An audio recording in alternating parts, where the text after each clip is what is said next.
Despite what you might believe, Dwight Howard's diet almost killed him. Although he was a professional NBA player in 2004, Dwight was an ordinary 18-year-old boy when he was first selected in the draft. In the background, he was addicted to sugar and didn't care about eating healthily.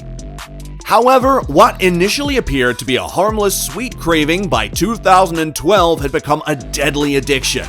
Dwight was consuming more than 840 grams of sugar a day while playing for the Lakers, which is 11 times the amount consumed by the average American.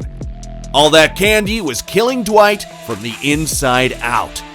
He was continuously getting hurt, and worst of all, his stomach was inflamed. His entire body was beginning to lose sensation.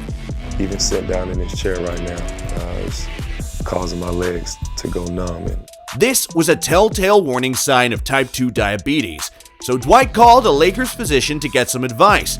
Upon learning about Dwight's candy addiction, she was flabbergasted and advised him to quit. She warned Dwight that if he didn't, he might not only lose his NBA career, but also his life. I want to live for a long time, and I told myself I was going to have to change. When Dwight heard about this, he immediately realized what needed to be done. Now, Dwight may have needed to change his diet, but he's not alone, as we nearly lost the diesel due to his diet. In early 2020, Shaq was suffering from the devastating deaths of his sister Aisha, best friend Kobe Bryant, and 28 other close friends. 28! So to cope with his pain, Shaq turned to the only thing that brought him comfort: food, and lots of it. From late-night sandwich runs to cookies and cake, Shaq drowned his sorrows in calories, and after just a few months of binge eating, the scale began to tip and he eventually reached his heaviest weight ever, 415 pounds. By the middle of the year 2020, Shaq was in the worst shape of his life, eating himself to death. However, one conversation transformed everything. Did something I never did before I went to a doctor. And the doctor used that 3-letter word that you never want to hear. Said, "Do you want to die?"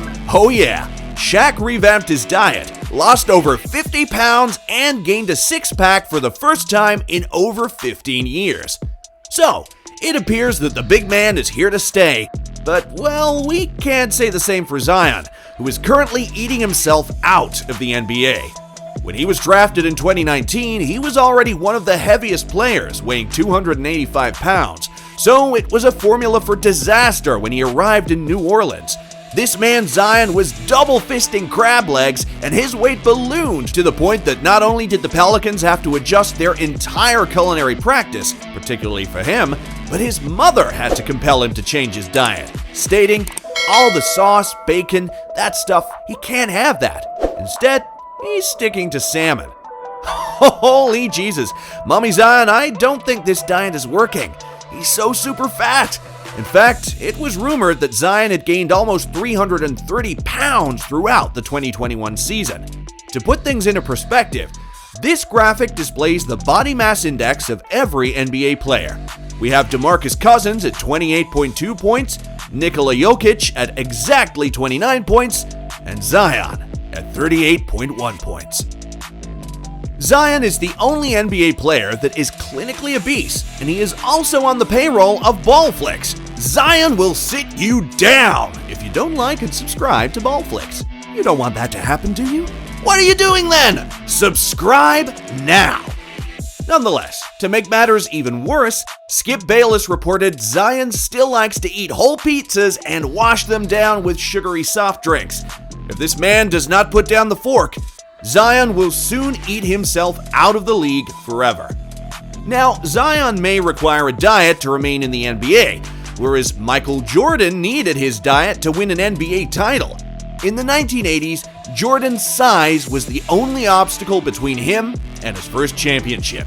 At 195 pounds, Jordan was too little to compete with the bad boy Pistons.